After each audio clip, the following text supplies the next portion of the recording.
Dwi wrth fy modd efo coed. Yn blentyn, oeddwn ni wrth fy modd yn dringo. Pa mae'r gwanwyn yn dod ar dail yn tyfu, mae'r gwahanol fatha o wyrdd wastad yn fy rhyfeddu. Dwi wrth fy modd efo arogl pren. Tybed os na rai ohonoch chi heddiw yma yn cofio'r ymgyrch Plant y Tri in 73.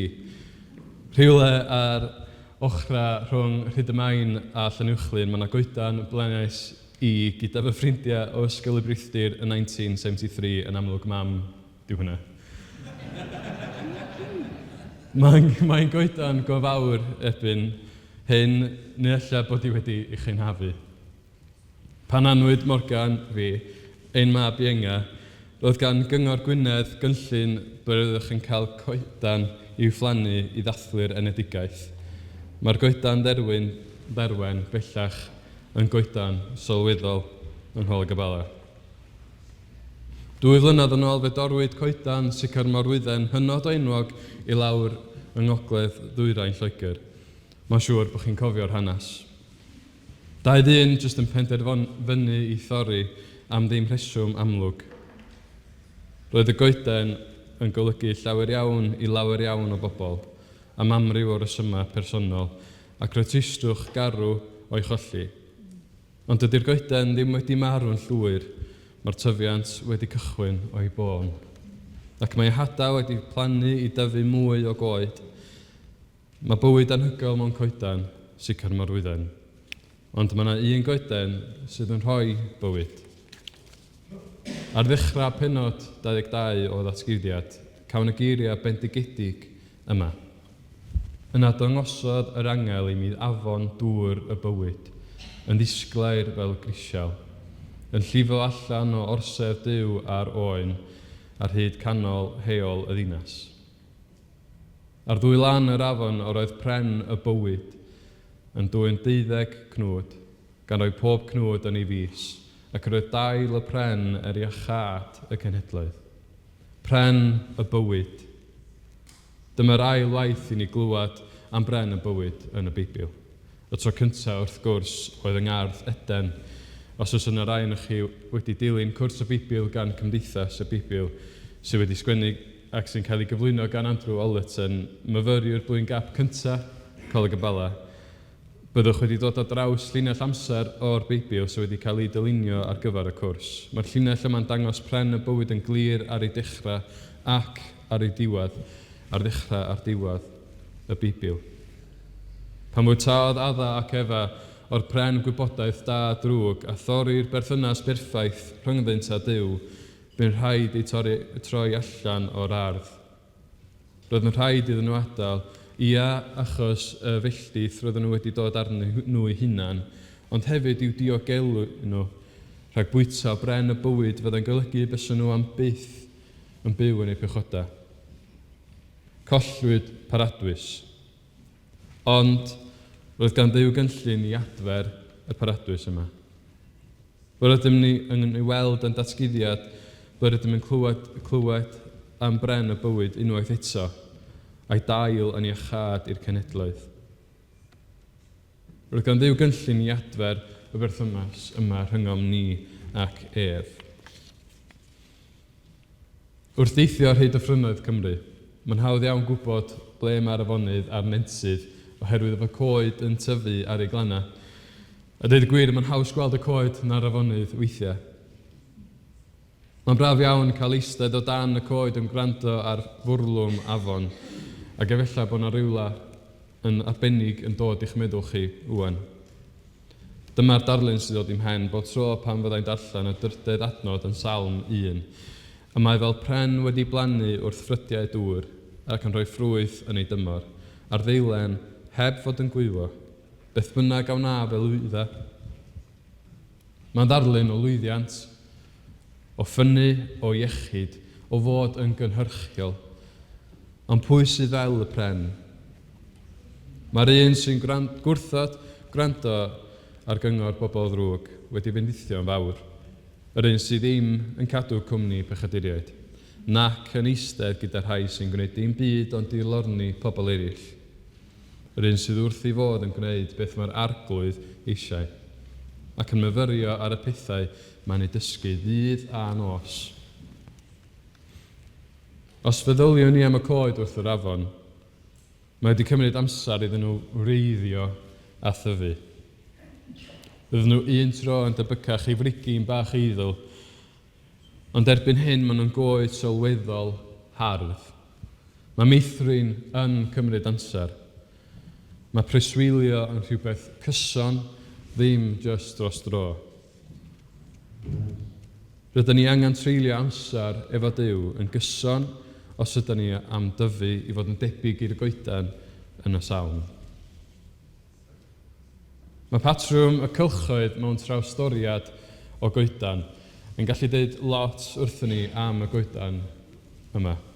Yn ystod tyfiant cyflym y ganwyn, mae'r lliw yn y cylch yn oleuach, ond mae'r llinellau yn dywyllach wrth iddo dangos tyfiant arafach, diwedd o'r haf a'r Hydref. Mae'r cylchoedd yn gyfnod o effaith ei hamgylchfyd ar y goedan, tymheredd, glawiad ac hyd yn oed ambell ddigwyddiad naturiol by'n tarfu ar y goedan, fel tân, neu bla, neu hyd yn oed just pryfyn.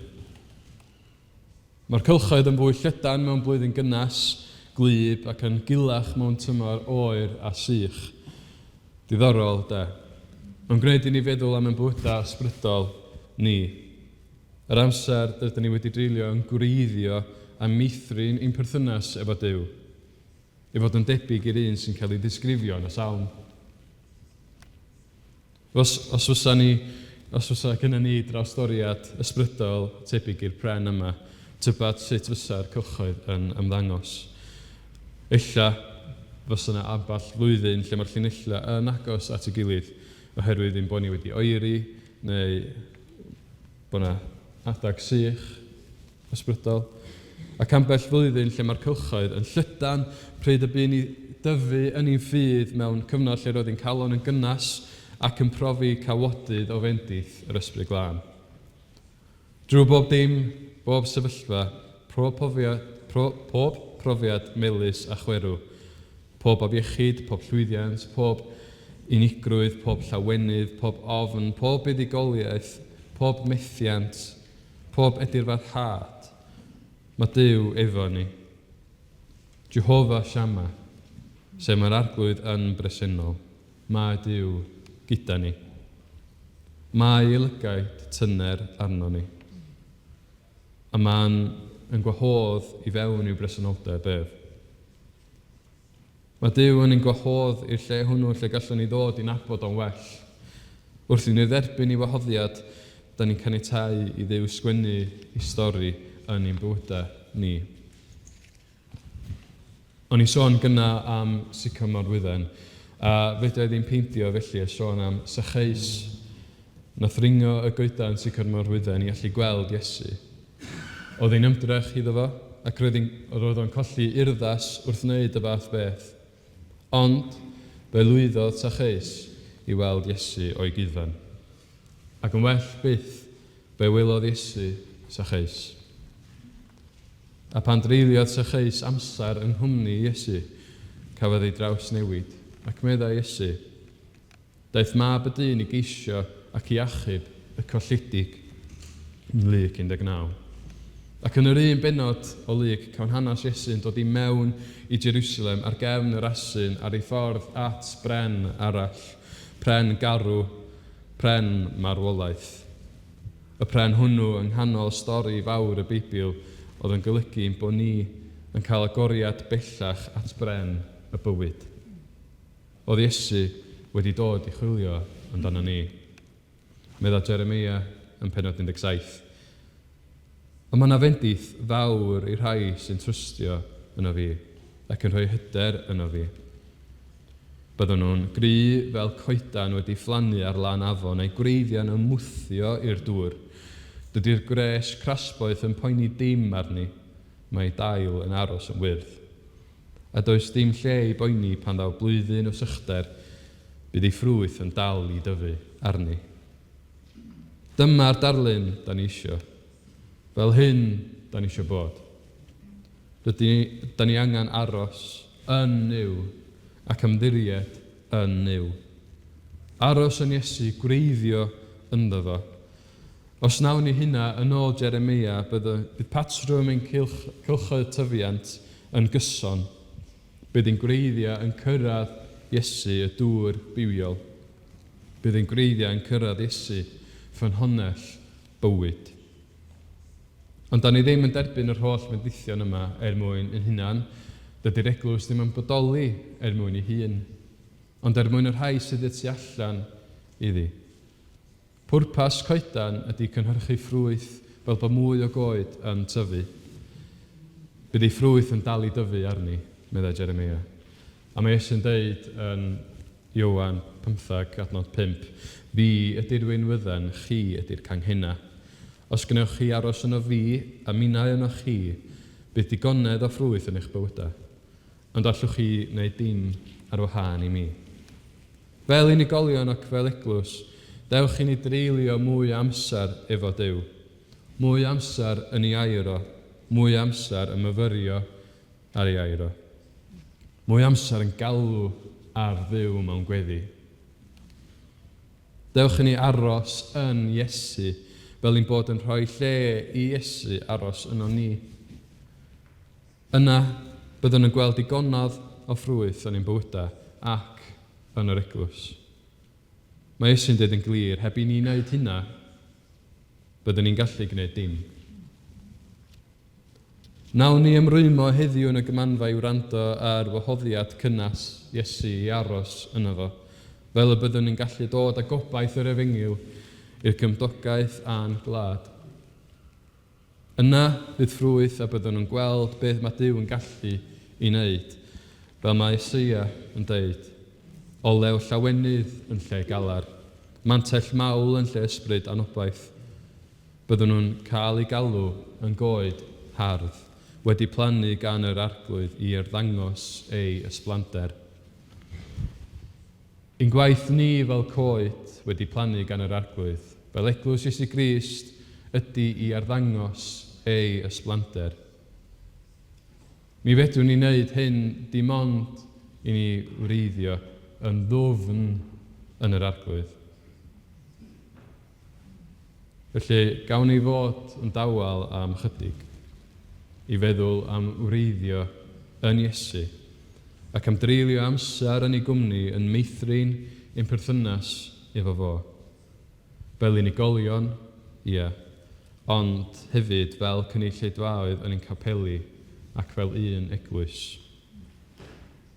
Mae fi yw'r wynwydden, chwi yw'r canghena. A mae'r sawl sydd yn aros yno fi a minnau ynddo yntau yn dwy'n llawer o ffrwyth. Oherwydd ar wahân i mi, ni allwch wneud dim.